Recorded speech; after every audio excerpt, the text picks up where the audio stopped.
Hey guys, and welcome to episode 4 of the Atletico Madrid career mode. To start this episode, we've got a game against Espanyol, but before we do that, unfortunately Jimenez did get injured for 2 months, but we've got Jones and Alderweireld back up, so it doesn't really matter, of course, Miranda and Godin being our first team centre-back, so it's not really going to affect us, and as a 72 rated centre-back, I don't think I was really going to use him at any point in this career mode, but yeah, maybe in the future we'll have to see after the January transfer window. So we head into the 33rd minute of the match here, and the keeper does parry that low cross into the box, and Charan is there to put it into the back of the net to make it 1-0 in the game. A nice finish for him, and of course with that fantastic beard. I don't think there is many better beards on this game, to be honest. So we head into the 34th minute, pretty much straight from kickoff. We put a ball through for Shaqiri. Shaqiri wasn't quite fast enough to get into it, but nevertheless, the poor passing from the centre-back puts it across to Gabby. He goes around the keeper and puts it into the back of the net to make it 2-0. So, yeah, 2 quick goals for us, of course, in the first, 30 minutes of this game, of course. That means Espanyol just really didn't have much of a chance to get back into this game. But they do build up an attack here just before half-time, passing the ball inside to Sevilla and then a ball out wide to Lopez, who I believe does have quite a bit of pace as he just easily goes around in Sewer there, or Ansaldi, whichever left-back I was using at this time. And, yeah, near post header and puts it into the back of the net to make it 2-1. But luckily, the game did end like that, so we got the 3 points, which is always important, of course. And we're going to head into our next game against Bayer Leverkusen. I maybe would have played a bit of a weaker side in that Espanyol game, but as long as we get the 3 points, I'm pretty sure we'll be able to manage in this next game. We are at home, so hopefully we can do it a little bit better. So we head into the 63rd minute of the match here, and as Guy Paleno does kick the ball up the field, but Gabby quickly wings the ball back with a nice pass to Miranda, and then of course building up the play, Shaqiri with a nice ball out wide to Cersei, who is playing on the left forward position, and then Boney with a nice volley puts it into the back of the net to make it 1-0 in the game. Of course, he is quite heavily linked with Manchester City at the time of this recording.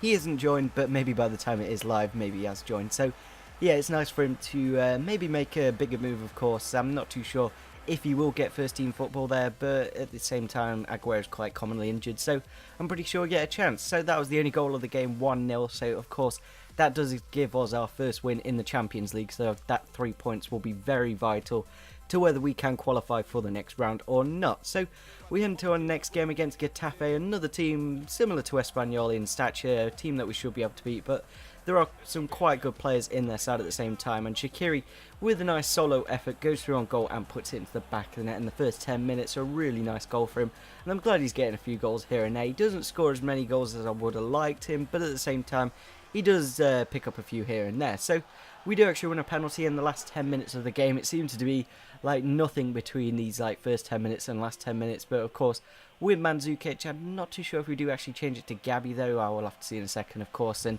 either way I'm pretty sure I'll be able to put it into the back of the net, because the style that I do actually pick up at the moment is just 3 bars of power and put it in the corner. It's guaranteed 9 times out of 10. Occasionally the keeper does save it. He did get a hand to it, but it did go into the back of the net to make it 2-0 in the game. That just shows the 3 bars of power does, of course, make sure it gets into the back of the net.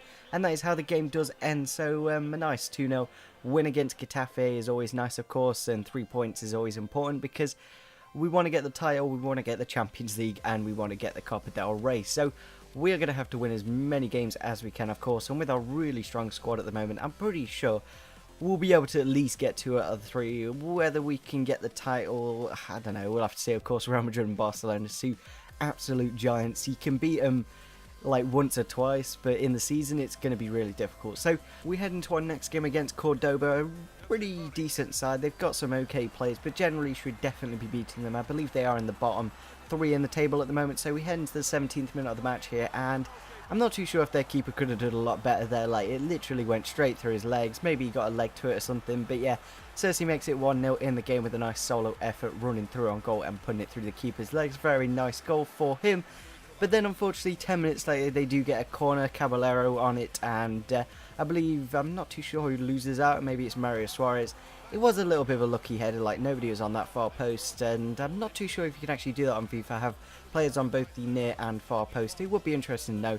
Leave a comment down below if I can actually do anything like that. So we head into the 61st minute of the match here. We do win a corner for ourselves. Go short with Shaqiri, it goes to Godin. I don't really like it when the centre back goes short, but nevertheless, with Mario Mandzukic on the pitch. I believe I bought him off the bench. Maybe we did start with him, I'm not too sure. But yeah, with his fantastic heading ability, he's going to put it into the back of the net to make it 2-1 in the game. A very nice goal for the man, of course. And at the moment, Boney and Mandzukic both scoring goals in every game that they play. So we're into the 84th minute of the match here, and eventually we do win the ball back. James Milner, of course, with a fantastic sliding tackle, put the ball through for Cersei to run onto with his brilliant pace, goes around the keeper and puts it into the back of the net to make it 3-1.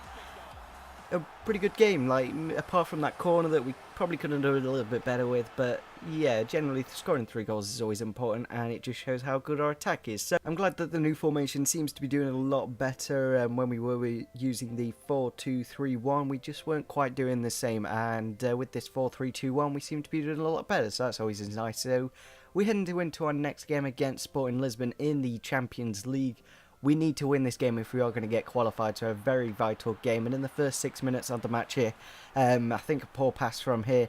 Lopez passes it to Carrillo, and then Carrillo with a cross into the box, eventually get into Silimani with his fantastic heading ability, heads it down for João Moreira, and he just put it into the back of the net to make it 1-0. Not exactly the best 10-minute start for us, and we do definitely need to win this game if we are going to get qualified. So we pass the ball inside to Koke, inside to Gabby. Mandzukic looks for the runs of Shaqiri. Eventually Shaqiri with a nice bit of skill gets past the left back and puts it into the back of the net to make it 1-1 in the game. A really nice goal from Shaqiri. I don't know, I don't think he's making the best of his performances, but he's still getting goals, so that's all that really matters at the end of the day. So we head into the 81st minute of the match here with 10 minutes left of the game. We need to get a goal and to get the win in this game if we are going to have any hope of getting through to the next round of the Champions League. And eventually Griezmann with a fantastic run goes through the middle of the defence, and a really nice left-footed finish puts it into the back of the net. I really do like that style of finish when they do use the outside of the foot and put it into the back of the net. And with 3 minutes left of the game, I was hoping we could like defend it out and just keep the 2-1, but we actually get a really nice break here. Griezmann with a fantastic ball over the top for Cersei to run onto. Goes past one, goes through the middle of the fence, and eventually goes around the keeper and puts it into the open net. He's one of the best players at doing that on Ultimate Team and on Career Mode. So easy going around the keeper, going around players and putting it into the open net. It's just his speciality on this game, and I really do enjoy him in this Career Mode. It's a bit of a shame he's like 28, I think, so he's not really going to go up that many overalls, maybe a couple, but generally he'll probably stick to that like 81 rating that he currently is. So we got that 3-1 win in the end, meaning we have still got a very good chance of getting through to the next round of the Champions League, which will be absolutely fantastic. If you did enjoy this episode, it would be fantastic if you could smash the like button, subscribe if you're on your channel, and see you soon. Bye.